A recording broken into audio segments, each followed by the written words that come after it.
Hey. Ladies and gentlemen, welcome to episode 98 of Speak On. I can't believe we're in 98. I know, man. You know what? It's funny. Like the other day, I think I was talking to my wife and I was like, yo, Dina, I've almost done 100 of these things, which is insane. Like, this is what, 2.5 years ish? 2.5 years. We've been rocking. Yeah, we've been rocking hard. Pause. I mean, yeah, I didn't mean like that. Okay.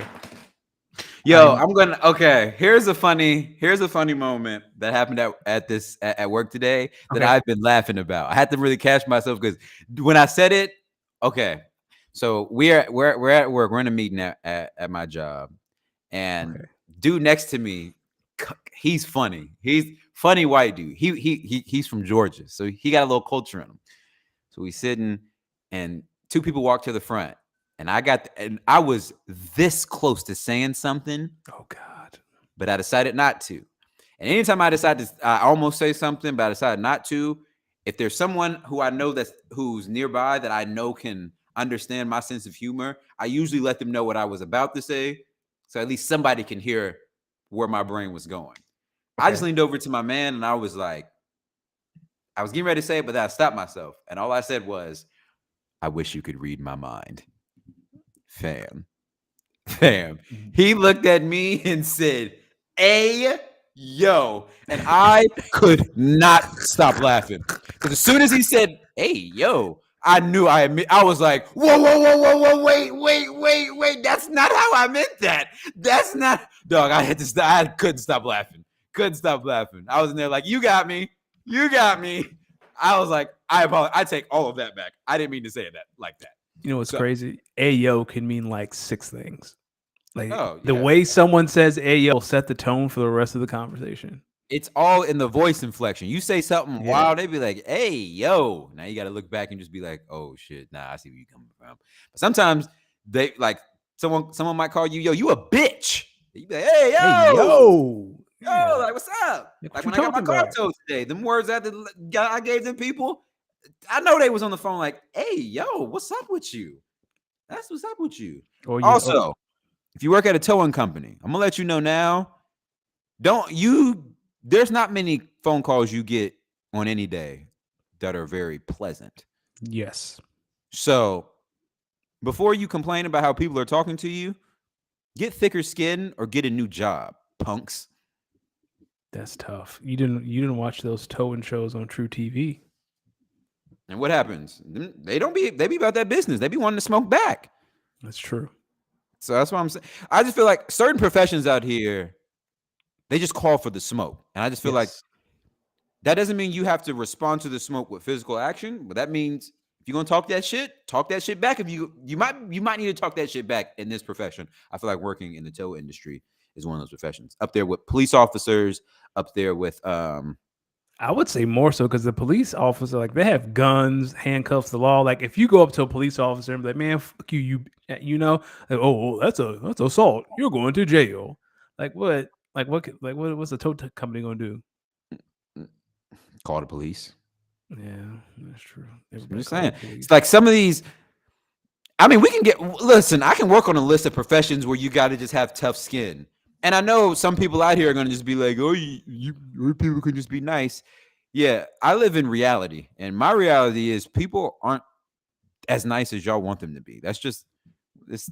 This isn't Cinderella. Well, they was mean to her too. So, whatever fairy tale where people are always nice to each other, this life that we live isn't one of them. But it can be. That's the thing. It can be. Yeah. Okay. Now I'm about to get on some my deep shit real quick. Pause. We're in the 2023 year of human existence. Yes. In the 2023 years of human existence, we have not been very it's nice. more than that. This is after death, 2023 AD, so it's more than that. Okay. So in the very long history, over 2,000 plus year history of humans being on this earth, we have not been very nice to each other. We haven't been very good to each other. We haven't been very kind to each other. Yet, some people out here, there are a lot of people out here who just think that we as humans are ever going to actually be nice to each other when history says we are not nice to each other. Now, I believe in I don't really believe people change. I believe people adapt. Can we adapt to try to be nicer?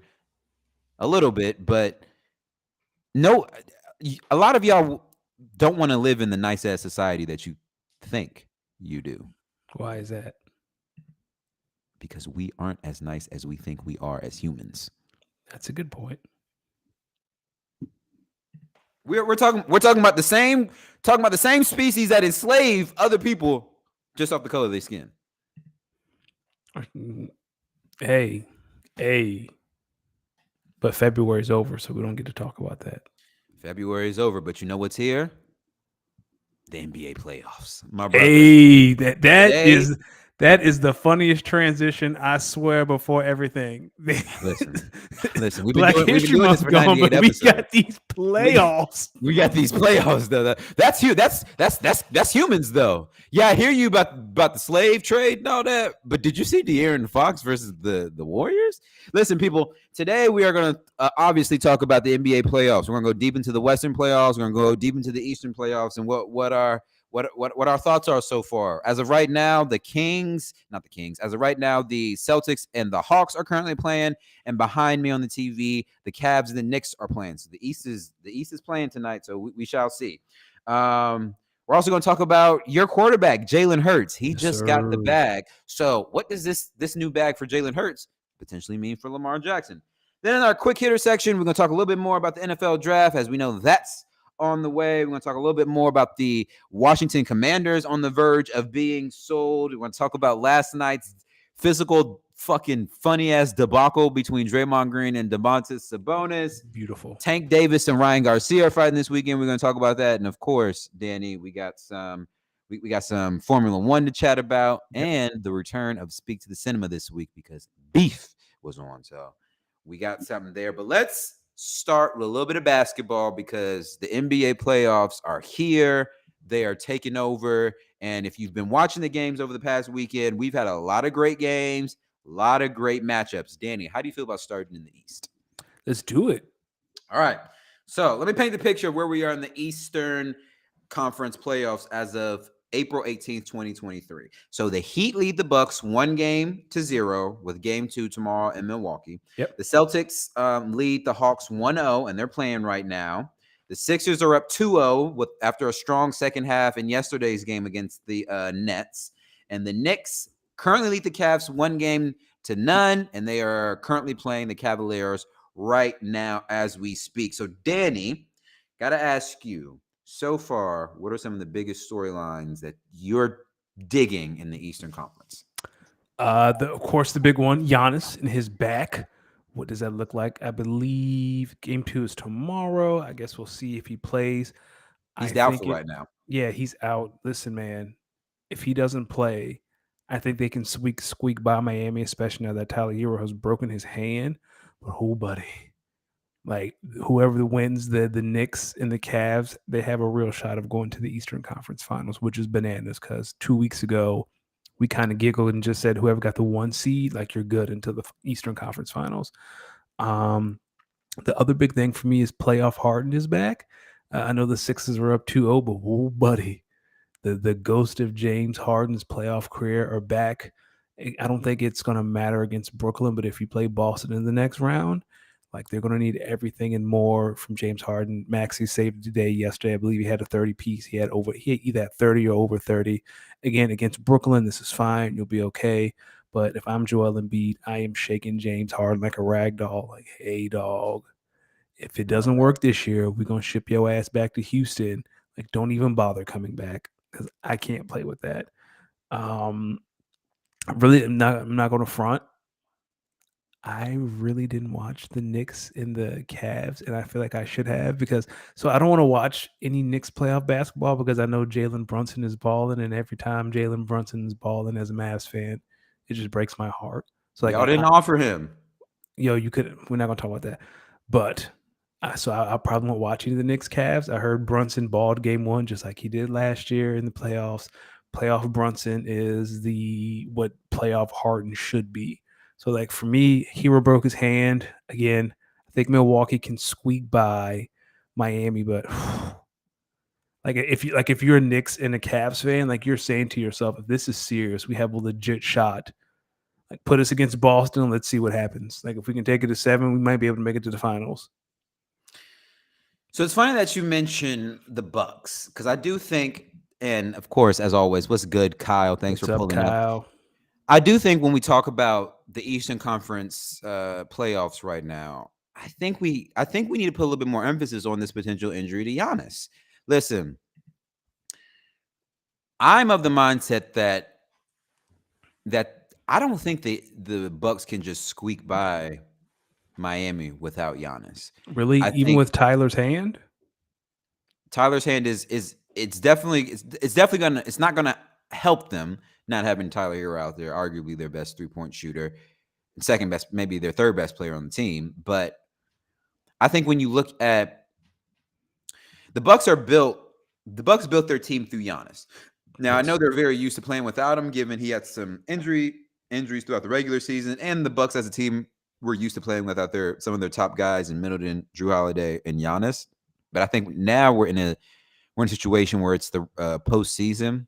Guys are getting more rest in between games, and coaches and teams are able to scheme up how they want to play you a little bit better now that they have a little bit more time to game plan. And if you know Eric Spoelstra, who was voted as one of the 15 best coaches in NBA history, you got to know that he is working with his coaching staff right now and working with the players to put together a game plan of how they can beat this Bucks team without Tyler Hero. Mind you, while we talk about the Bucks being used to playing without some of their key guys, so are the Heat, right? This isn't something new to them. They're used to playing without some of their guys. So this is a team that feels like they have, they may be old out there, but they feel like they got some depth, and they probably feel like they're well coached enough. If they play good enough basketball, they can easily beat this team.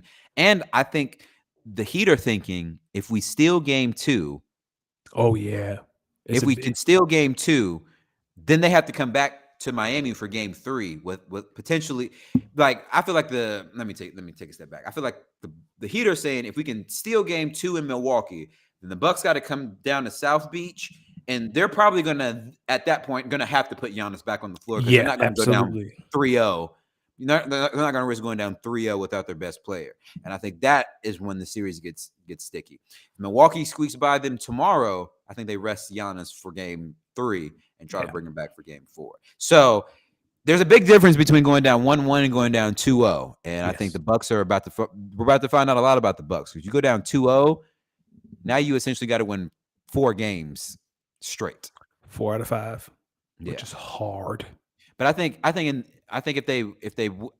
if they go down 0-2, in the Bucks mindset, they have to say we have to win 4 straight, because like we if this thing goes to 7, they're going to have the edge, because they're probably confident. So we'll see. Now, another storyline that I've been enjoying. I don't see a lot of people talking about it because the first game wasn't so close. The Celtics look like they are ready to make it a run back to the finals this year. And I'm going to be honest with you. I think the Celtics are saying to themselves, we can match up well against Philly, and I think we can beat Philly.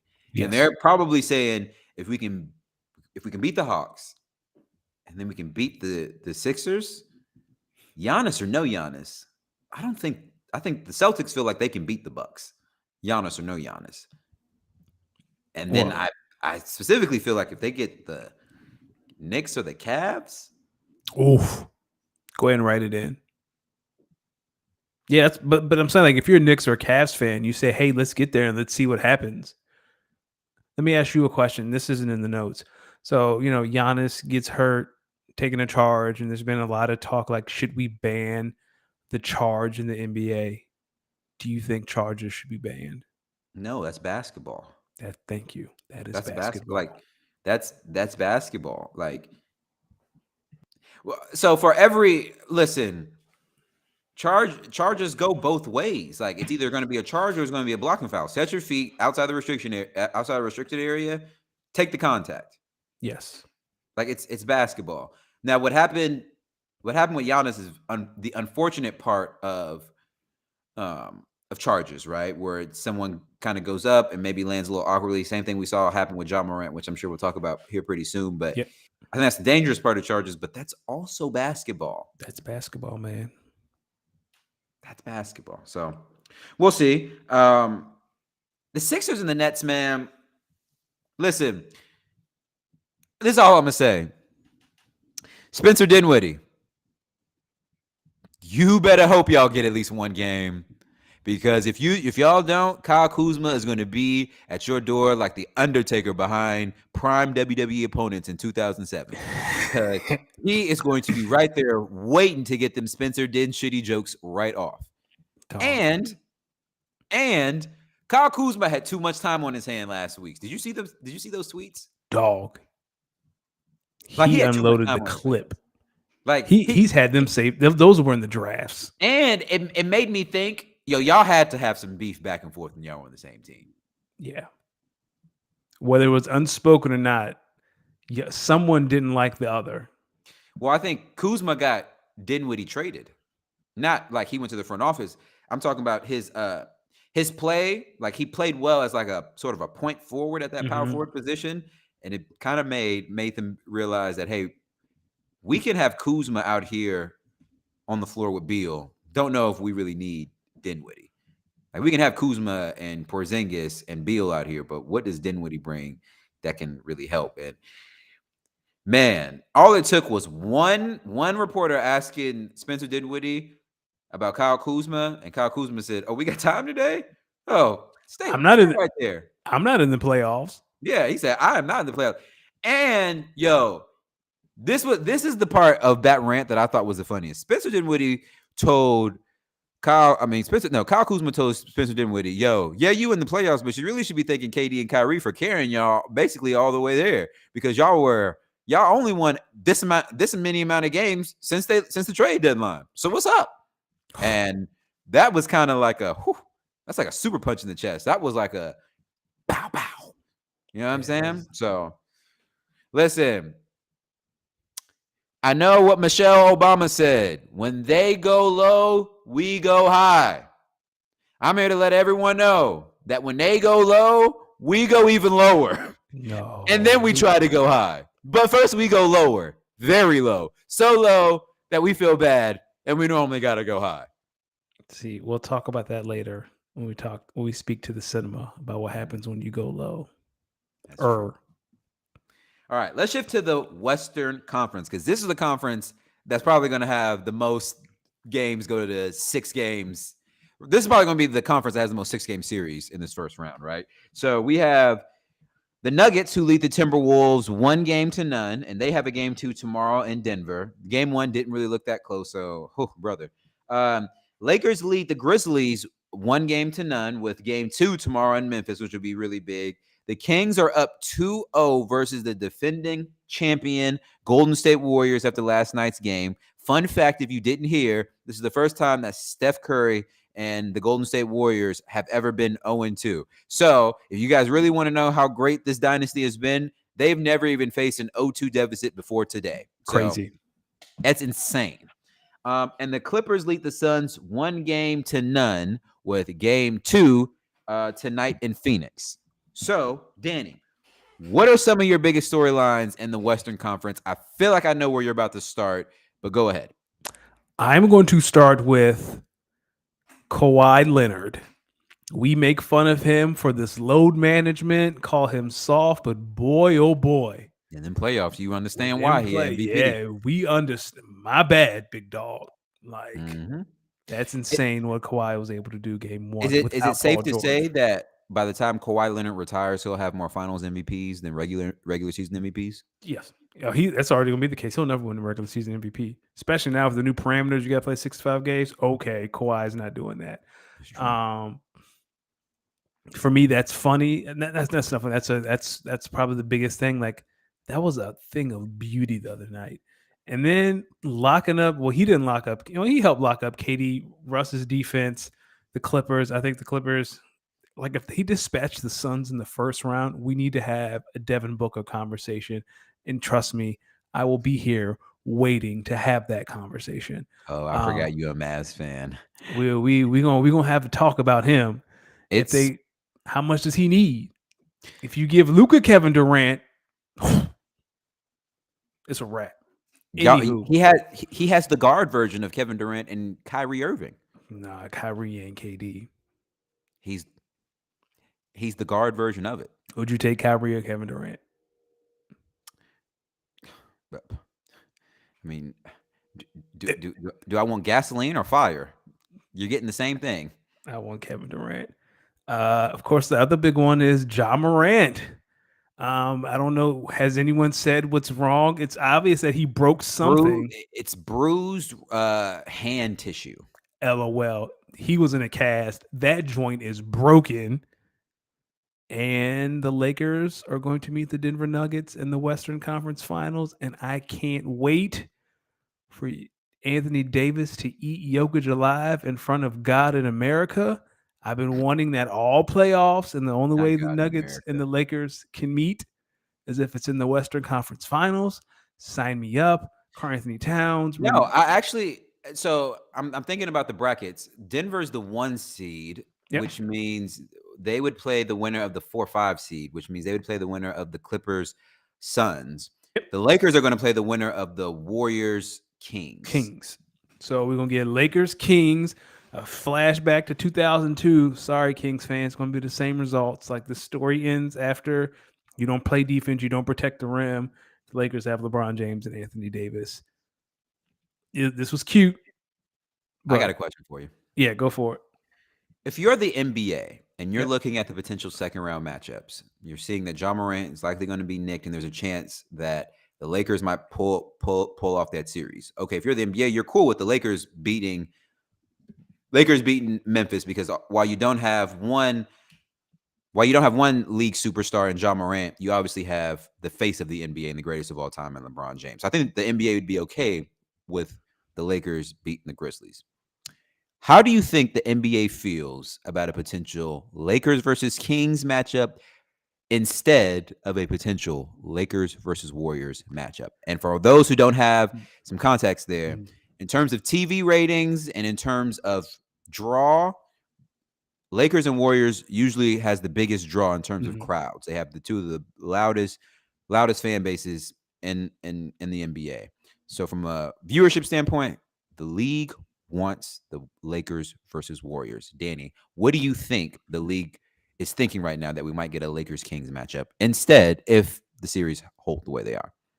I think the league, like from a fan perspective, the team that beat the Warriors, like I think that would draw interest. Like America is falling in love with the Kings right now. Everyone's screaming "Light the beam." Everyone's talking about De'Aaron Fox and Sabonis and Malik Monk. Like I think America, like they're starting to become America's darling, America's sweetheart. So I think we'd get ratings, but I think after 2 games, it would be really, really clear who the better team is. Hold on, let's see the Lakers Kings record this year. Like, Oh, I think the Kings smoked the Lakers every time we played them. But mind you, I see, don't know. no, these were so January 18th, the Kings won by 5. January 7th, the Lakers won by 2. November, Kings won by 6. These have been close games. There was one that was preseason. Yes, they played 4 times this year. The Kings went 3-1, but these were close. There was only one blowout. The Lakers lost by 14 back in December. But other than that, Oh, so that was the pre-trade Lakers. yeah. So yeah, post trade, they haven't played post trade. The last time Oh, they played each other was January the 18th. okay. They have not. They have not So they played haven't this seen Lakers team. this new Lakers team. No. Ooh, it's tough. That's tough because if you're Adam Silver, you're sitting here like, yo, we can get LeBron versus Steph in the second round. I'm telling you, I think they're looking at the chops. Or you can get a Kings team that just dismantled a Warriors dynasty, and now they have their eyes set on the King, That too. like I David and Goliath. Yeah, I think the more I think about it, I think the league feels like they may win regardless because let's just say Memphis turns this series around. and the Golden State turns the series around. Now you got Memphis versus Golden State. That's a draw. That's a draw. That's a draw. Let's say you get the Lakers finish this one out, and the Warriors turn this one around. Lakers versus Warriors. That's an easy draw. Easy. Steph versus LeBron. We know that's ratings galore. Let's see if we get the actual 2-3 matchup. Memphis and Sacramento. I'm gonna be honest with you. That's the matchup I don't think the league wants. Yeah, I think that one's not, especially if Ja's hurt, because I think Ja's hand is broken. Like something is broken. I don't care what. I think something's broken. I will say. Yeah, and another thing about the Kings Lakers is Mike Brown. Mike Brown is LeBron's old coach. That's another layer to the story. Very good point. Like, Very good point. There's a lot of The more I think about it, that Lakers and Kings matchup does have a little bit more intrigue than we like to. And then you got Kings fans wanting revenge for them being cheated in 02. Mm-hmm. Like there's a lot of the league can't talk about that, but like fans understand what it means to Sacramento. Yeah, I mean, as a Lakers fan, I want to see us close out this series, hopefully, and then I would be very interested to see who we match up against, because I feel like if it's the Kings, then we have to lean on our defense and our experience. If it's the Warriors, dog, now you got to get your killers in your corner and look across the river and just know there's some killers over there. I think you would prefer to play the Kings. Again, the Kings don't play defense. Their weakness is protecting the rim. There's no one there to protect the rim. And what the Lakers attack the rim almost better than anyone. Like it would just be downhill. Like if De'Aaron Fox catches fire, that's fine. But like I think like that just Anthony Davis and LeBron consistently just attacking the rim might be too much. Like Sabonis can only do so much. That's true. Talk to me about the Clippers and the Suns, right? I know you mentioned that series and a lot of intrigue there. What are your thoughts on Kevin Durant barely really seeing the ball during the backstretch of that game one? And how do you think the Suns, as they prepare for like a game two, what do you think they're in there saying? They're probably saying, yo, this game was very close all throughout, but we got to make sure KD's involved, right? Yeah. I forgot where I saw it. It's like KD's on a 7-game playoff losing streak, which is insane because he's Kevin Durant. I don't know. Like if you're the Clippers, you feel good that you stole game because he got swept last year in Brooklyn. And then game one is 5. They lost the last 2 or 3 versus Toronto. No, I think it was Milwaukee. Like the last game, playoff game, Kevin Durant won is the one in Brooklyn when he played all 48 minutes, and Steve Nash like bear hugged him at the end because Steve Nash was like, I don't know what I'm doing, but I have you. So I think they. They lost games 6 and 7. The Nets did. Did they? 2, Research 4, 6, and then 7. That's what it is. Okay. Because they got swept last year. We know that. So that's 4. That means they lost the last 2 versus Milwaukee, and then game 1 was dog. Like you got to get K, especially at home. Like the Suns, and the problem is they don't have any depth, right? Like KD goes to the bench or Book goes to the bench, and the Clippers just have waves of players. Like they can do whatever they want to do. Any lineup you want to do, you want to play bigger with Ayton, we got you. Want to go small, we can go small. I just think the Clippers. Like I know we talk about Phoenix, and when that trade happened, we talked about the depth. I think Cam Johnson's still hurt too, but like it's starting to show. Like you can't play Kevin Durant, 44 minutes a night.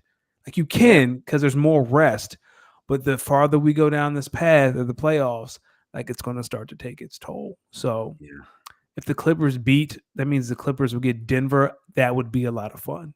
I'm on the verge of I'd rather see Clippers Denver than Phoenix Denver because Denver is also deep, and I think they could beat Phoenix in 5 or 6. I'd rather see Clippers Denver than Phoenix Denver. That's funny because I honestly think whoever wins Clippers Suns, they are going to take it right to the Nuggets, and I don't particularly see that series being close, no matter who comes out of this Clippers Suns matchup. I just think. Can I ask you a question? Go ahead. Why does no one respect Denver? Like I haven't seen one person be like, yo, Denver's going to the finals.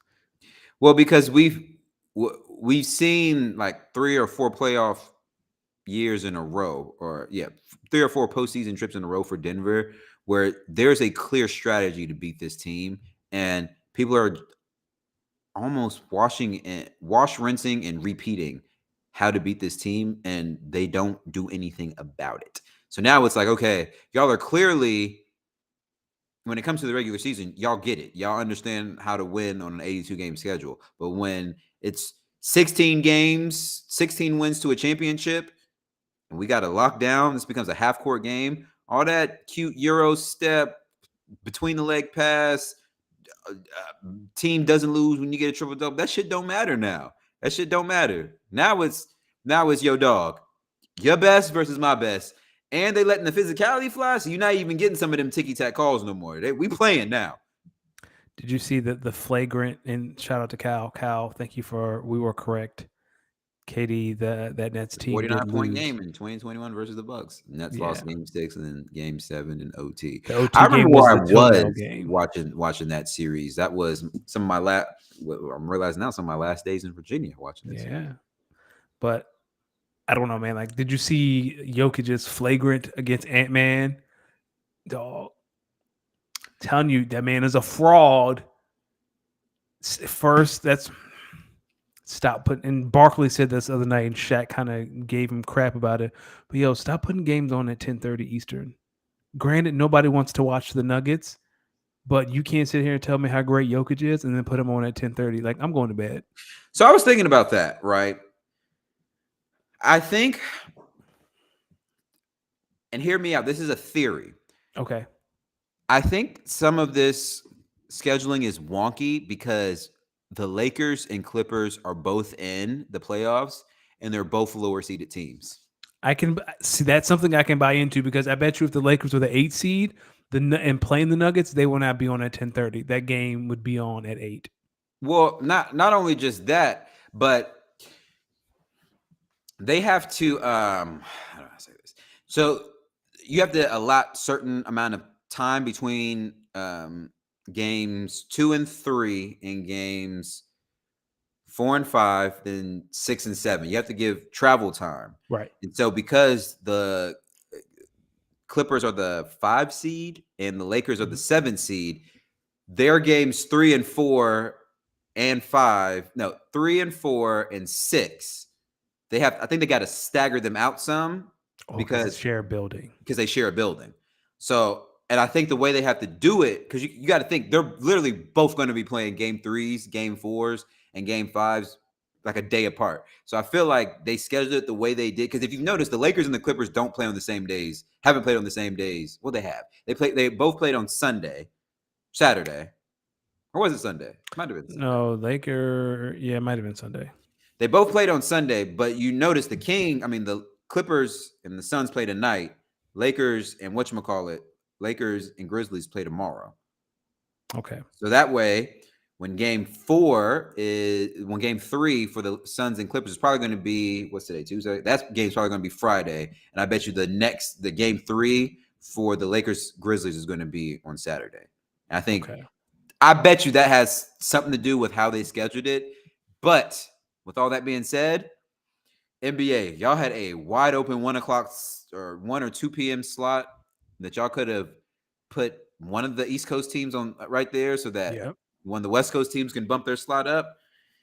All I'm gonna say is this: if the NBA wants the people to see and watch Jokic and Ant-Man, you got to give them better time slots because us West Coasters, we was up watching it. Not me. I'll sleep. I don't want to watch Jokic anyway. But if you want me to watch, like I need. And Shaq was like, "Oh, you need to take your old ass to bed." Yeah, I am. Yeah, I mean, true, Shaq. We are. So going back to the the Warriors and the Kings, because I want to discuss this now while we're on the Western Conference Finals. Last night during the Western Conference opening round, Draymond Green got ejected, and Domantas Sabonis was awarded a flagrant foul 1. So if for those who didn't see, Warriors scored a bucket, and on this bucket, Sabonis kind of got fouled. And when he got fouled, he held on to Draymond Green's leg or foot. And as Draymond Green was trying to run back down the court to get set for defense, with Sabonis holding his leg, He stepped on him. He stomped. He stepped on him. Yep. And Sabonis just got he got on his best acting shit because essentially all he did was stomp the air out of him. But came back. Pause. He came back and was acting all dramatic. Draymond gets tossed after yelling and cussing at fans. Sabonis finishes the game. Obviously, we see the Kings go on to win the game. Do you think they got it right with his ejection? And do you think Draymond will be suspended? They got it right with his ejection. Yes. You can't stomp people. Like, you are not Seth Rollins. And I know, like, but he was getting his foot held. How else is this? Like, he's literally you rip your leg away, or you fall and point to the dog. You can't stop somebody. You can't do that. But this is what I'm saying. He was laying down, holding his leg. So he's trying to he's trying to get his trying to pull his leg. So last game, Draymond German suplex Sabonis. Like, I didn't see Sabonis jump up and kick him in the jaw. Hey, no, you can't. Who told him not to? You can't. I don't think he will get suspended. But if he does get suspended, it's because he didn't show any remorse. Like, he went to the podium and was like, "Yo, what am I supposed to do?" Like, dog, you don't stop people. No, but that's what he's saying. I think he's saying, "Yo, I didn't even stomp Mans. Mans held my foot, and I was trying to move, and I broke free, and then I stomped on his chest." No. Or what if to break free of my foot getting held on so I can not fall and lose my balance, I just exerted force to remove my foot and it accidentally stepped on Mans because he was holding my foot to his chest. Listen, I'm not even, y'all making me get into my Draymond Green cape bag, but I'm asking everyone, go back and watch the play and tell me what the hell was the man supposed, Sabonis was holding Mans' foot to his chest. And so if I go to jerk my leg away, the next motion is not to stomp it down. He did that on purpose. And we've been talking about Draymond wilding in the playoffs. Last year, he gets that first tech because he knows he won't get thrown. Nah, you can't stomp people. You can't stomp people. No, you want to know how I know Sabonis knew he was wrong? Because right after the game, Jared Greenberg was trying to basically get him to say, "Yo, what did you think about Draymond stomping on you?" Like, that's fucked up shit, right? Right? Sabonis was, I mean, this is playoff basketball, man. It's physical. I mean, like, we're out here competing. We're out here what fighting. is he supposed to say? Draymond? If it was really intentional and he really felt away, I mean, we just can't have that type of play in our league, man. I know this is the playoffs, but we just can't have that type of play in the league. No, so he didn't say that. He basically was like, "Yeah, no, dog. We down here. We fighting. We warriors. We trying to win the chip. They trying to win the chip. That's just how it is." Hey, what are we doing here? Dude knew what he was doing by holding his foot. That's what I got from it. He knew what he was doing by holding his foot, and he got that act right back. He knew he couldn't bitch and complain too much because he's partially to blame for that. And he got his flagrant one. Hey, man, shout out to Sabonis for selling it. It worked. He did. Got him tossed. Listen, Sabonis, I think when you are done in the NBA, you need to give Triple H a call, dude, because you can sell some contact. You can sell some contact. Speaking of contact, let's go to a contact sport. Okay. NFL and speak about a contract that the Eagles just gave Jalen Hurts. Danny, I know I'm gonna give you an ISO on this one because I know. Listen, it was announced yesterday the Eagles quarterback Jalen Hurts and the team had reached an agreement to make Jalen the highest paid player in the NFL. Let me say it again.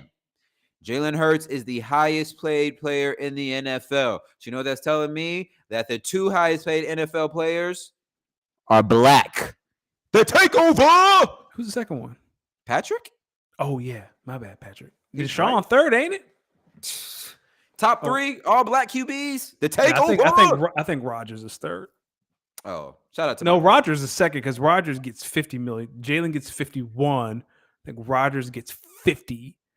I think Pat gets 52. 50 TOO, not 50 TWO. Yeah.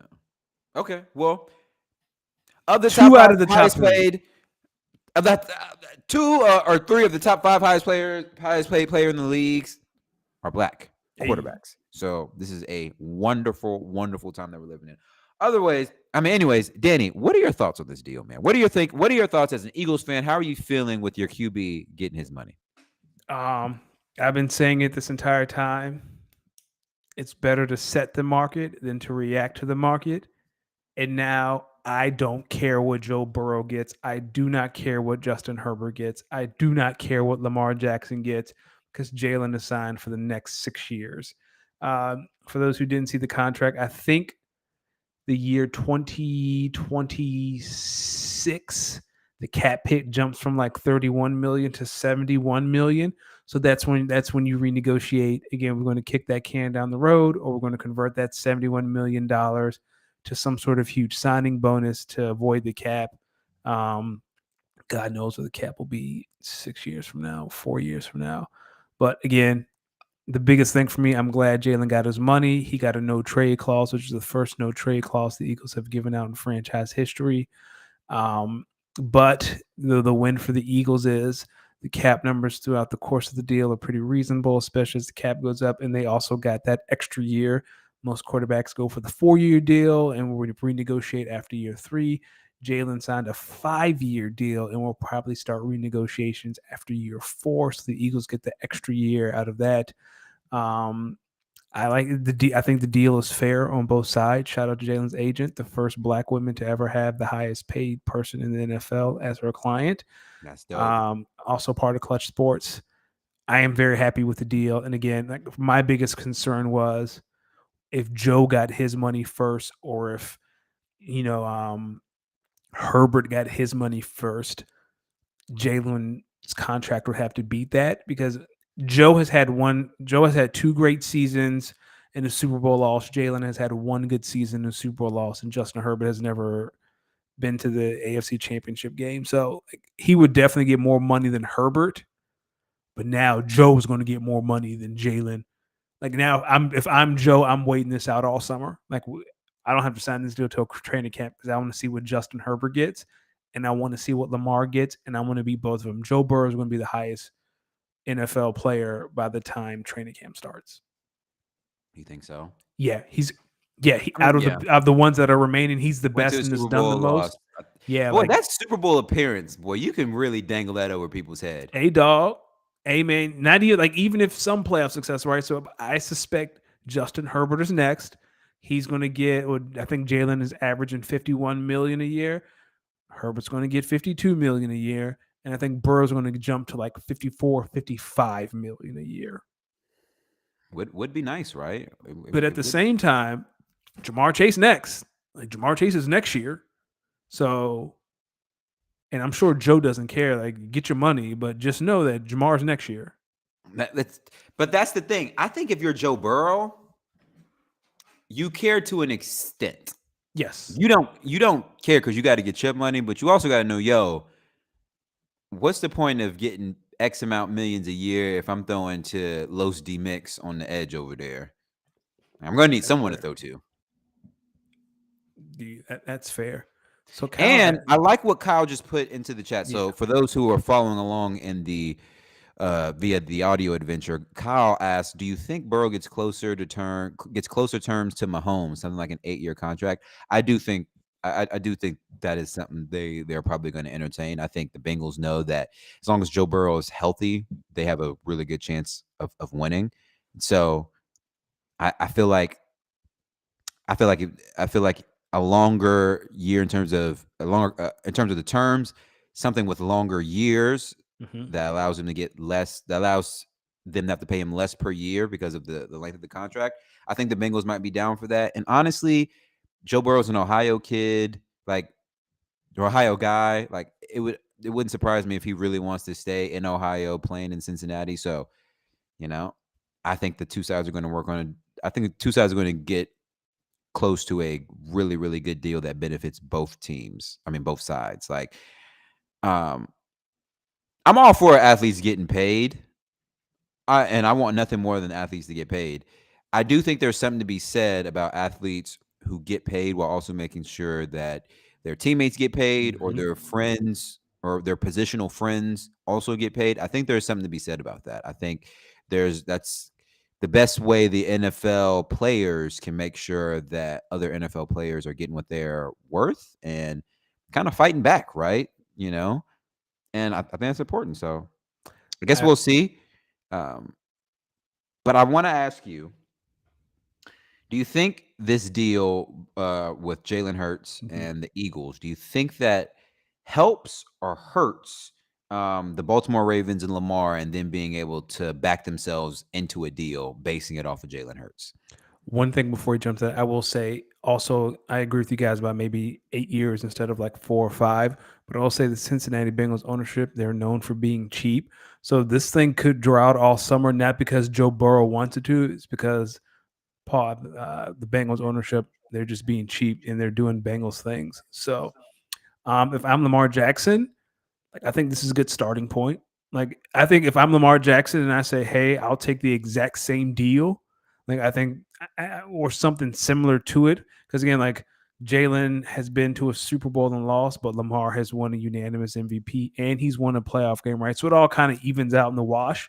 Like, hey, give me Jalen's deal or give me something adjacent to it, and let's wrap this thing up. I think those guys may have needed a framework like, what are other guys getting before we can go to the table and talk? Mhm. I will say that Lamar, the 3% fee agents charge are worth it. Think about it, my guy. Think about it. Well, I think he would have to think about it for his next deal if he gets one, He can still hire an agent. or maybe, if he could sign the franchise tag, and then they have to revisit this conversation next year, right? If I'm him, I don't want to do that. Like for someone with his playing style, I want to get paid I'm now. trying to get paid right now. Even though he's only every time he's gotten hurt, it's been in the pocket, but still, like you don't want to risk it. Like, dog, pay the 3%. Drew Rosenhaus might charge 5 or 6% because he's Drew Rosenhaus. Dog, it's worth it. Like, pay the agent fee because this would have been over if you had an agent. Well, we don't know that though, because There, even that's with an true. agent, like the agent, like Lamar could have, agents only they represent clients. So Lamar could have still stuck to his guns and his same thought process, but just been telling it Yeah, through the agent. but I don't think it would be as personal. You pay agents to have the conversations that you don't want to be in the room for, right? Because the team, you're saying, I deserve this money because XYZ, and the team is saying, no, you don't deserve all of that money because XYZ. You don't want to hear the XYZ. That's what the agent is for. Yeah, I just feel personally, I think if I'm Lamar, I'm looking at the Ravens like, yo, y'all don't even have a lot of XYZs when it comes to me. Like, what the? I think that's where he gets. That's why he's more so tight. Yeah. Like y'all don't But even have a lot of real XYZs. I'm hurt. That's really not true because I'm only hurt in the pocket, not even doing what I'm very good at. So maybe if he ran a better offense, I would be able to get the ball out faster. I That way I agree. wouldn't be able to get hurt. And they're probably going to say, well, we tried to get some receivers. That position just didn't work out. Well, that means y'all aren't doing y'all's part. And I'm with you. And I'm with you.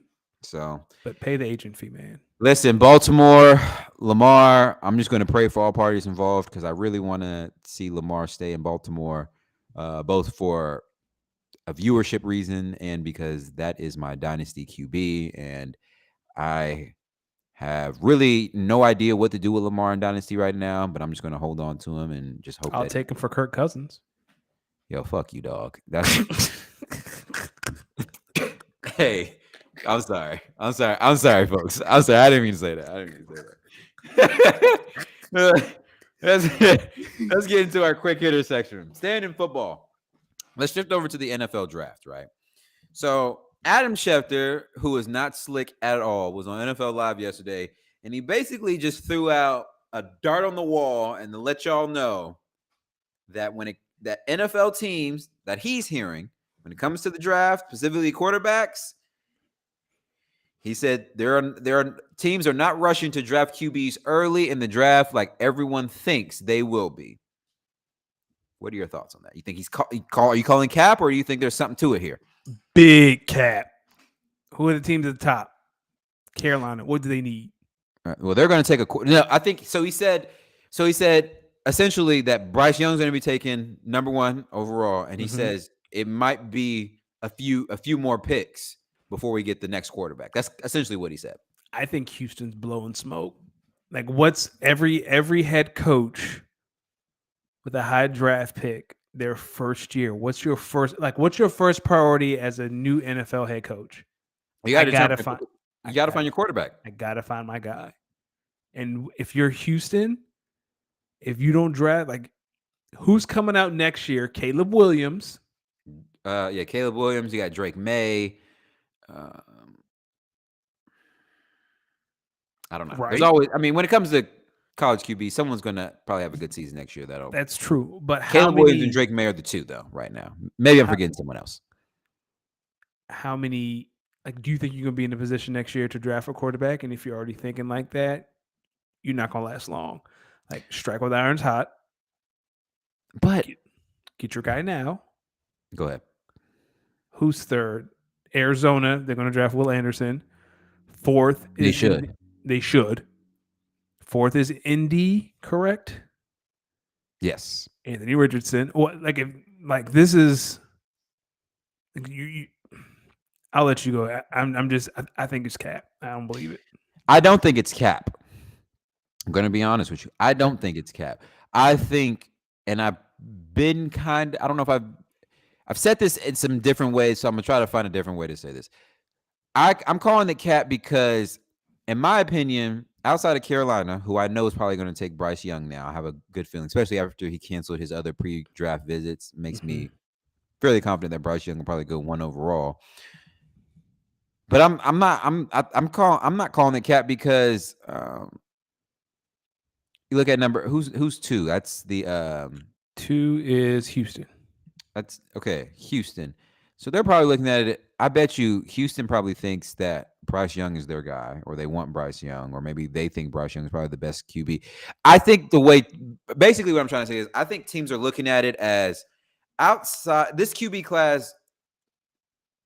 I think Anthony Richardson, and again, Anthony Richardson has the highest ceiling. So I feel like teams are looking at this QB class saying, there's no for sure day one starters, nor is there really a lot of for sure hits with this QB class. And I think the NFL teams are looking at this QB class and saying, if we're going to go outside of the Panthers, I think the Panthers are going to take Bryce Young. But if you're 2 and on, you're looking at the rest of the QB class minus Bryce Young, who's probably going to be taking 101. You're looking at the rest of the QB class saying there's a lot of decent ceilings here.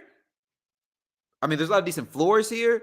But Anthony Richardson, in my opinion, has the highest ceiling. What are we in a rush to really draft the Will Levis or the CJ Strouds for? Because Anthony Richardson, just from a pure athletic ability, if you're a team that's able to get him and sit him behind even like a mid QB that's knowledgeable, like a Ryan Tannehill, or you can put him behind a QB that's maybe on the way out.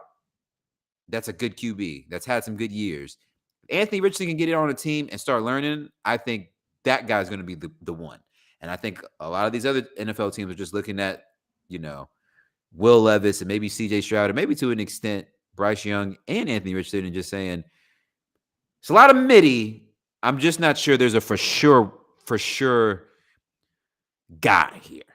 Well, my And when I question say mid, I don't mean like these are guys that can't potentially play. These are just guys that maybe don't move the needle completely. A lot of potential needle movers, no for sure needle mover.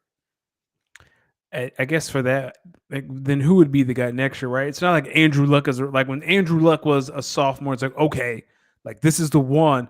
Like, there's no one like that right now. There's no Andrew Lucks. There's no Trevor Lawrences. There's no, to an extent, Sam Bradfords. Guys that that are that when they come out, they're going to be able to lead an NFL team. There's a lot of guys who, in the right situation, you got to come in and coach them up a little bit. They could potentially be good, but no guys that are just like, this guy's going to be a for sure guy.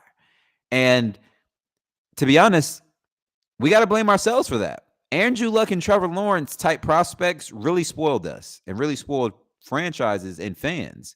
Guys, Trevor Lawrence, Andrew Luck, those type of QB prospects, once in a generation. That's why they're generational prospects. I don't know if we will ever see a QB prospect as good coming out of college as Andrew Luck. That guy was good. Like you just Yeah. knew he's going to be the guy. I just don't know if there's a lot of those type of QBs in this draft, and I could see why a team like I feel like the Arizona Cardinals are just sitting back, sitting pretty. Yo, I'm going to definitely draft Will Anderson if I'm them. I'm definitely taking him. Don't overthink it. That guy's going to be a good NFL player. Take him. Or do you trade? Trade for what? You right Like there at 3. You might as well just take your guy, if unless a, you're trading back to like 4 or like if 5. if a team thinks that the Indianapolis Colts are going to take Anthony Richardson and you want Anthony Richardson, and you call the Colts and say, "Hey, let's see, let's look at this. Let's look at if you're the Tennessee Titans sitting at 11, and you say, "Hey, I want Anthony Richardson." Well, they got Malik Willis, so that's not realistic. See, and I'm that's when you trying to start think. looking at it. Look at some of these teams that are You going to be got drafting. Vegas. They might need a QB, I maybe. got you. You're Seattle. I know you just signed Geno, but Like I don't know if they're really in a rush to take a QB. Like you could draft a QB to sit behind Gino for a few years, but you also just made the playoffs, and this team probably has other holes that are probably a little bit more needed than another that's fair. quarterback. That's fair. And that's why I don't call cap on what Shefty's saying. I think there's a little bit more validity there. I think listen. This just to me, this just isn't one of those. This just isn't one of those QB classes where I think people are going to be scratching and clawing to go up. Okay. Honestly, if I'm going to be honest, I think this class is filled with running backs. Like this, in my opinion, this is the draft where if you need a running back, or maybe you want to start implementing a running back by committee sort of system, this is the draft because there are a number of good running back prospects, in my opinion. In my opinion. All right, staying in football, the Washington Commanders are about to be sold. What are your thoughts? It's a great day for Commanders fans because it was not going to be cute when the feds rolled up into Dan Snyder's office at FedEx Field to arrest him. So Yo, glad. you want Dan? Yo, I just want everyone to know my co-host wants Dan Snyder under the jail. Let me tell you Under something. the jail. That I know he's done something dirty. Like once you read that story about the cheerleaders and that bikini shoot and the stuff that he let happen, jail, Jail. prison, He doing the whole bid. No parole. federal jail, No parole. no parole, No early. No out early no, with good behavior. not Martha Stewart jail either. Federal prison. He is a billionaire. His jail cell would be a lot Oh, nicer than his Martha jail Stewart's. cell will be bigger than my house. Oh yeah. What? I ain't gonna get into it. But if y'all don't think there is a place for celebrity prison that don't look bad, I want you to know you do not know your country. You really don't know your country. You don't. Listen, I think it's great for Washington fans. I got a lot of Washington homies, who are big Commanders fans. Happy for them. My one question, if you're a real Washington Commanders fan, is I know how you saw how Magic Johnson left being the Lakers GM or director of operations. What happens if Magic Johnson do something like that with the Washington Commanders? So here's the great thing about Magic. Magic knows that his name still has power. So what people do is they throw his name into these ownership groups, give him minority ownership, 4 or 5%. Magic earning that money because he Magic. Magic not gonna be in a room on draft night arguing about taking a tackle over a That's fair. linebacker. Like That's Magic fair. not gonna do that. Like we need some cachet. That's fair. Magic and say, hey man, give me 7% ownership. What? Bet. And you I can bet use my name. You can say a hedge fund whatever. group You can with say Magic whatever. Johnson. You can say Magic Johnson said fuck you. Yeah, like you can say whatever you want. Give me a little small ownership and we good. So how much how much is ownership stake in some of these? Some of these? Because I don't know, but I'll say this: if I ever won the lottery, like I would see, what does that look like? Like, how can I buy 6% of the Phillies? Let me be honest with you. Every time the Packers open up, like allow people to buy into the team, I get up like the last two times they've done it, I've told myself when I get enough money, I'm buying ownership. Just as a gift. If not a gift to myself, I'm gonna gift it to my children if I ever have any. So, how much were the shares? Like, how much does it cost to be a owner of the Packers? I don't quite remember the number they had last time. Kyle might know, but it won't cheat. Oh, so we Put it talking like about a this.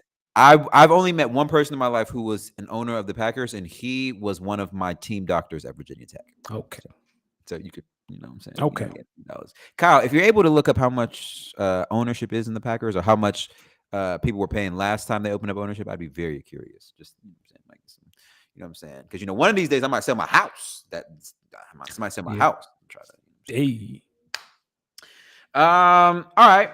Let's shift over. I mean, we're gonna stay in playoff talk, but this isn't our normal bag. But we gotta. All right. Jesus, For the folks on the audio adventure, Kyle is saying that apparently it was $300 per share. Oh my God! Let me tell you something, Danny. If they open this back up, I am buying ownership. oh, how many shares I'm you buying? How for many three shares hundred. for For 300? 300, I'll put a stack away. Try to Okay, get like three shares. okay. But I bet you next time they sell it, it'll be more than 300. Well, I don't know. Because without Rodgers, let me stop. But do you think with no Rodgers on the team, that might devalue it some? No, the Packers are a blue blood NFL I mean, they are franchise. one of the original franchise Yeah, already. they Pittsburgh, Dallas, Green Bay. Like Right. there are very few Right. who are in that group. Well, this isn't our normal bag, but Danny and I want to give a huge, huge, huge shout out to all the teams that are going to be competing in the Stanley Cup playoffs. Playoff hockey is super, super fun to Yes, watch. I'm not really the most knowledgeable about hockey. So when it comes to playoff hockey, I'm definitely just watching to watch. But I'm happy to be a fan. Looking forward to see what the Bruins could do. I know they broke the record for most wins in a season by an NHL team. So damn. curious to see if they're able to maybe take it all the way, or who knows. So really curious to see how the Stanley Cup playoffs kind of play out, and I'll be watching, man. I'm definitely going to be watching. I like. I mean, obviously in these sports where it's like when the postseason is in series, you can feel the intensity, and you can feel the intensity rise with each game. So I think I'm gonna be just tuned in just for that. I don't know about you, Danny, but I'm gonna be tuned in. I'm tuned in. I feel the same way about hockey is the way I do baseball. Well, I would rather watch hockey than baseball anyway, but I playoff hockey is something special, just the same way to me like baseball is special. Like I'm probably gonna watch. I think I looked at the scores of these NBA games and they're pretty boring. Like I'm gonna watch hockey tonight. Yeah, let's see. The Celtics are up. Of course, my phone 72-55, and then Cleveland's up by 6. Like I'll probably watch hockey tonight. Atlanta, y'all beat Miami in that first game for no damn reason. You know, like Y'all Trey. did the Celtics a fucking favor. Y'all did the Celtics a favor. All right, shifting over to boxing. So this is this Yeah. is this is a big boxing weekend. Danny, I don't know if you watch Tank fight, but he fights this weekend versus Ryan Garcia, which has been a fight that's been brewing for a little bit. These guys kind of don't like each other. A lot of people have been saying Ryan been ducking Tank for a little bit, but this weekend Oh. is finally the fight. Okay. And apparently last night on IG, they agreed to put the whole purse. Winner takes the whole purse. And they were doing this live on Kai Sanat's Twitch. Shout out to the Twitch guys out there. And they agreed to it. But I'm gonna start. This is my thoughts here. I do not believe these guys are going to put the whole purse in. I think cap for the fight. But Okay. I do think Tank Davis is about to send Ryan Garcia to meet Jesus. I mean, his name is Tank. I don't watch boxing, but man named Tank. You don't so no one just gives you the name Tank because they think you're cool. You gotta earn the name Tank. Listen, every time I done seen Tank fight, some of them punches he be delivering, I'd be like, son, that might kill me. That punch might kill me. And Ryan Garcia been talking mad spicy too. So what weight class is this? Oh, they're not big guys. Well, I shouldn't say that because I'm not. Let me see. Let's see. I think they're fighting at like 150, Okay. right? I think something like that. They're welterweights. Okay. Or they're gonna be a light weatherweight, welterweight, or a lightweight. So probably in between, like 140 to 150 to 170, probably Okay. somewhere in there. So we'll see. I'll tell you like this though: if the rumor is true that they put the whole purse into this fight, Ryan Garcia, that might be the worst thing you could have done because fighting, boxing someone and knowing you can still get paid for losing is one thing, but boxing someone and knowing that the winner takes all the money and the loser's walking out of here with the same amount of money that they walked in with, that might have someone fighting way differently. Way differently. I think they're going to listen. There's a reason why I don't box professionally. Hmm. All right, Denny, last thing on our quick hitter section. Yep. This weekend, we have the Azerbaijan Grand Prix, Formula One. Listen, Formula One, they've been off for close to about 3.5 weeks now. It's been a little bit since I came in here and gave a little Formula One update. All the teams been off. They've been, working on some updates. Azerbaijan's I think it's a really good, really fun street course. Tight turns. Listen, all I'm asking for, Mercedes, just try to keep pace with Red Bull. It's going to be hard. I think Red Bull, they got a cannon. They have a rocket ship for a car. Just keep pace with them. We'll see how it works out. I mean, we're gonna need it. We're gonna need it. I don't know. What time does the race start? Like when's the race? Oh man, the race is Sunday. Shoot. I mean, it's in Azerbaijan, and I mean, it's probably gonna be late at night. Yeah. God damn. Ain't no way. What? Son. Okay, so they said it's 4 a.m. Eastern time, which Yeah, I'm gonna sit that one out. yeah, no, I'm gonna sit that one out. son, what? That's 1 a.m. for you. Oh, yeah, I mean, for me, You'll be up anyway. yeah, I'll be up, but god damn. How long? Because the race is what 2.5, 3 hours. Yeah, 2.5, 3 hours. But Azerbaijan is so many hours ahead of us. That's the only thing about Formula One that irks me. They race all around the country, so you kind of got to go by all around the world. So you got to go by the time zones that they're in. So, like when they did the Australian Grand Prix, that was their last race. I mean, I just stayed up, and it was right there. When they do like the Japanese Grand Prix, I just stay up. But when they go to Europe, I got to wake up early. So we shall see. Looking But forward to I it. just don't know. I don't know if there's a team that can keep pace with Red Bull. They're really fast this year. I'm looking forward for your update next week. I'm looking forward to it too, my brother. All right, and here we are. We talked about this a little bit earlier. Beef. Danny, Mhm. it's an ISO on you. Speak to the cinema. Talk to him. So, have you watched Beef? Are you familiar with Beef, the show? I'm familiar with beefing with a motherfucker. Oh, so Beef is a show on Netflix that stars Steve Ewan and Ali Wong. Steve is Glenn from The Walking Dead. Ali Wong is a comedian, and they've caught a lot of flack the past couple of days because the person who stars in that show apparently has been recorded making jokes about raping a black woman. We're not going to discuss that because that is insane. But the show itself, people kept telling me how good it was. It's such a great show. And dog, it's 10 episodes. Like the first 8 episodes and maybe the first part of episode 9, I was with them, and then that shit went off the rails. Like I watched episode 9 and 10, and my wife and I are like, this is not believable whatsoever. What are we watching? You went from a dark comedy, and now you're trying to teach me life lessons. Save your time, America. Do not watch it. That is the worst. Like it was like again, like it was okay. It was a dark comedy.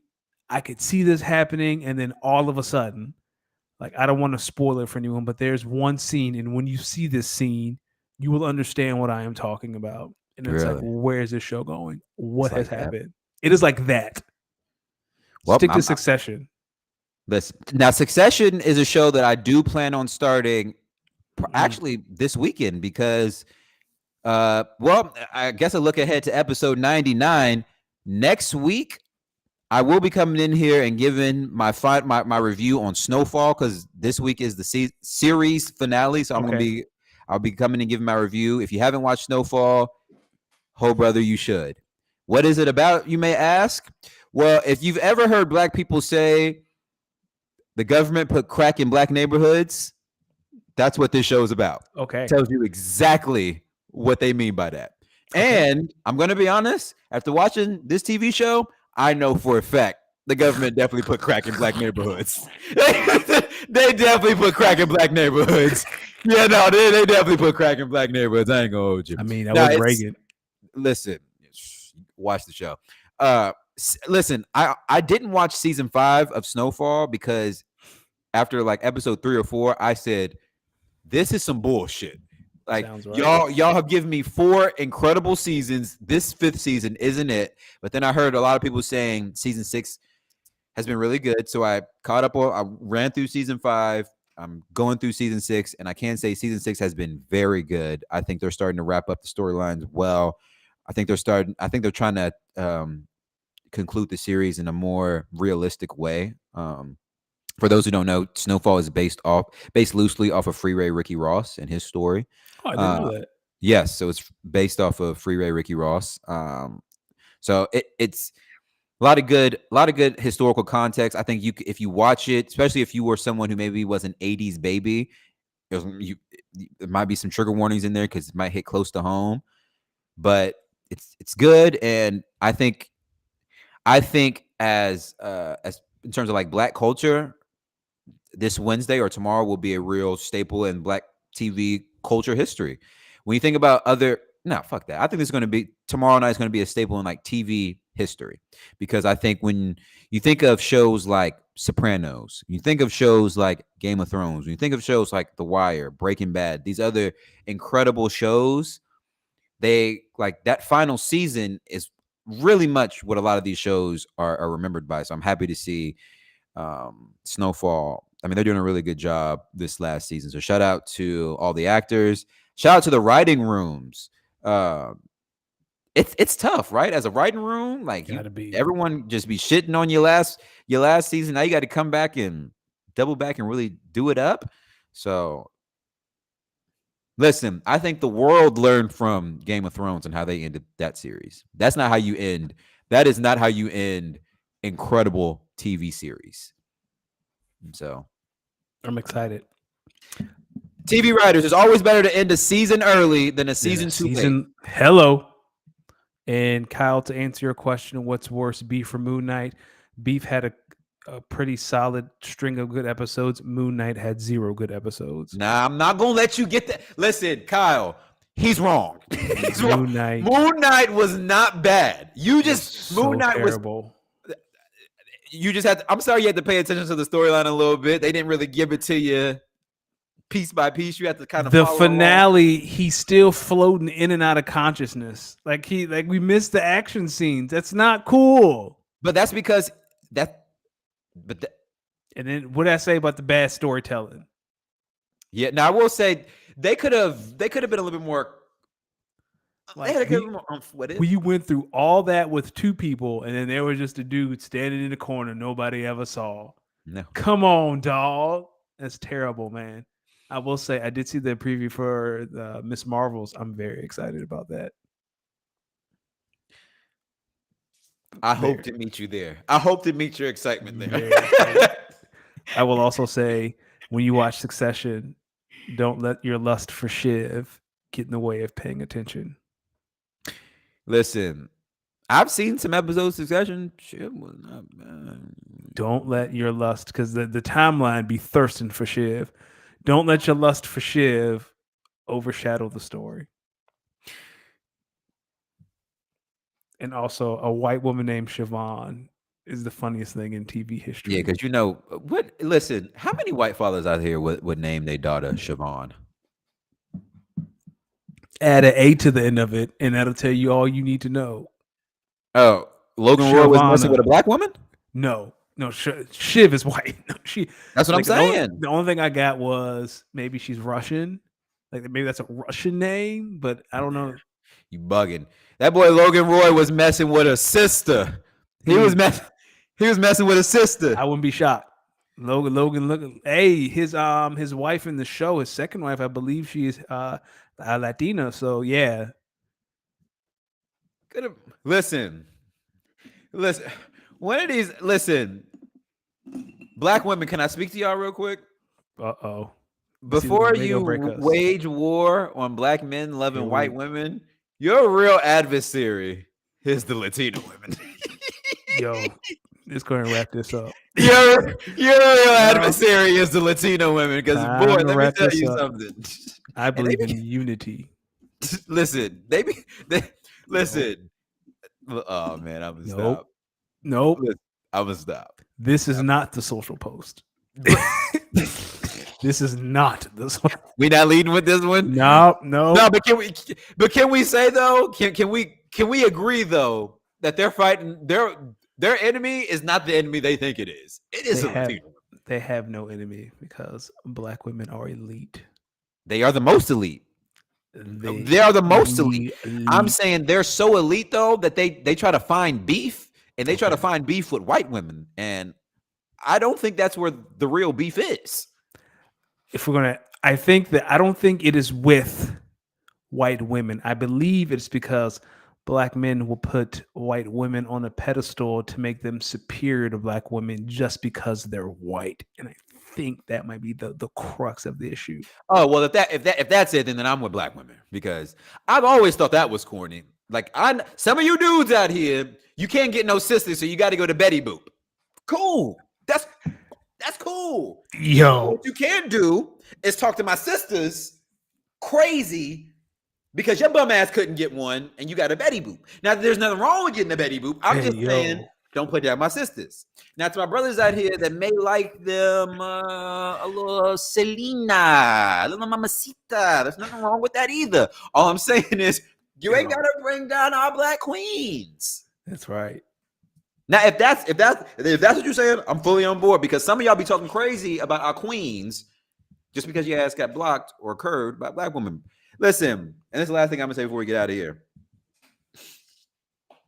Fellas, sometimes when they curve you, it is a blessing in disguise. Sometimes they're curving you out of probably the worst decision you'd probably ever make in your life if you wasn't horny and thinking with the wrong head. Thank you. Take a curve as an opportunity to get better. But if they double back that block and try to come back to you after they curved you, oh, you got to do them dirty. You just got to. No, you can politely say no, thank you. And Cal, there was a pause. Or you can get that ass and then you get up out of there. If that is the agreed upon terms. Consent ass. Yes. If that is the agreed term. Because we respect our women and we love our women, but we can't, you know what I'm saying? All right, last thing before we get out of here. Kyle, I did see your note that you had sent me a trade. Danny, we're going to review it right here. Okay. Live on air. While you look at the trade, I want to remind the folks that the show is brought to you by goingfortwo.com. Head over to goingfortwo.com for all your daily fantasy needs. As we said, the playoffs are here. And as always, for those on the visual journey, pull out your phone, scan the QR code for Underdog Fantasy, get up to a $100 deposit match using promo code GF2. That is G as in going, F as in 4, and the number 2. For those on the audio adventure and the chat, don't forget to follow our social, follow some social, Speak On _pod, Instagram and Twitter, feel free to shoot us an email, speakonapod14@gmail.com. D, now that that's done, what is this trade? So Kyle is proposing that he sends me Tua Tagovailoa, Sky Moore, and pick 309 for Jared Goff, pick 208, and pick 210. Ooh. This is when you bring out the trade machine. Let's pull it out. I know everyone's like, you can't go by this. This isn't Bible. Like, I understand that. Listen, I'm going to be honest. I'm not sure how to judge this trade because I just saw what Elijah Moore went for in this league. And I'm going to be honest, because we're at the end of the pod now. So if you're here, you just want to be here at this point. I'm going to be honest. That Elijah Moore trade was the first time as a commissioner in this league I have honestly wanted to straight up veto a trade and just say, no, I'm not letting this happen. But no, read out the parameters of the Elijah Moore trade, because I saw that. I was like, collusion. Guys. Let me tell everyone about this trade. So this trade, people, a man traded Elijah Moore for second round pick 206 in this year's draft, a third round pick next year, and a third round pick in 2025 for Elijah Moore. And I saw the trade and I said, wait a minute. Am I missing about Elijah Moore? It's quite the investment. Well, Kyle thinks it wasn't that bad. I mean, it's for me, it's the second round pick, man. I don't even, if he takes away 2 of those second round picks, I said that's a fair trade. 3 second round picks for Elijah Moore. Now I'm either wondering if I maybe evaluated Elijah. 2/3. It's 1 second and 2/3. So it's a second this year. 2 seconds, I could be like 2 seconds, 1 second and 2/3. Yeah, I think the 2025 third was to sweeten the pot. I bet you whoever had Elijah Moore tried to generate a little bit more. Like, oh, I got someone else over here, because they do that in our league. They be lying. Listen, I wasn't trying to hate on the trade. I was just saying, yo, if that's what Elijah Moore can go for in this trade, I don't know. I just don't know how to evaluate. Maybe the draft. Hey, I've been considering it. Kyle, trade Drake London to me, Kyle. So the thing is, before I was really interested in trying to get Sky Moore from Kyle. And then I started, I don't know, something about the last about 3 weeks has me thinking. I've been seeing more of Justin Ross and Patrick Mahomes throwing. Mm-hmm. I don't know. Kyle, I'm going to be honest with you. I don't want Tua Tagovailoa. If I'm going to keep one QB on my roster as a backup, it's got to be Jared Goff. So if I decline your offer, Kyle, is probably starting with I don't want Tua. And so I don't know. I'll think on it, Kyle. I can tell you right now, I really don't want Tua Tagovailoa. So we'll see. Maybe we could. Maybe I might counter it, but let me think on it. People, make sure you follow the kid at Los Demix. That's at LOSDEEMIX. That's at LOSDEEMIX. Danny, I kind of like that little bop we was kind of vibing to. That was for everyone who didn't know, the song that we came into was Forever. That's the letter or the number 4 EVA. That's Amine and Katranada. They're teaming up and calling themselves Katramine. They're working on a little project. So we're gonna get back. We're gonna get out here to that. Make sure you guys have a great week. Thank you guys for pulling up, listening, hanging with us. As always, make sure you subscribe. Make sure you tell a friend to tell a friend. Tell them to pull up here on Tuesdays. We're continue to try to grow the brand, try to expand. And we're just happy that you guys enjoy the show. Enjoy being here with us. Dan, you got anything else to add? Yeah, so draft, you and I next Friday will open up the draft starting at 7 o'clock here for going for two. We'll be on for an hour, 7 to 8. Also, episode 100 is 2 weeks from tonight. If there's anything you would like us to talk about or share, send us an email or tweet, send us some sort of formal communication. We're trying to think of something for 100, let you know. Yeah, trying to grow the brand, what that looks like. It's gonna be very interesting. The next 100 episodes, the next 25, they could be something really special. I think so too, my brother. I think so too. Hey, Y'all have a good night. people, you could have been anywhere in the world, but you're here with us. Just make sure that before you do anything tomorrow or today, you speak on it. Hey, Hey. hey.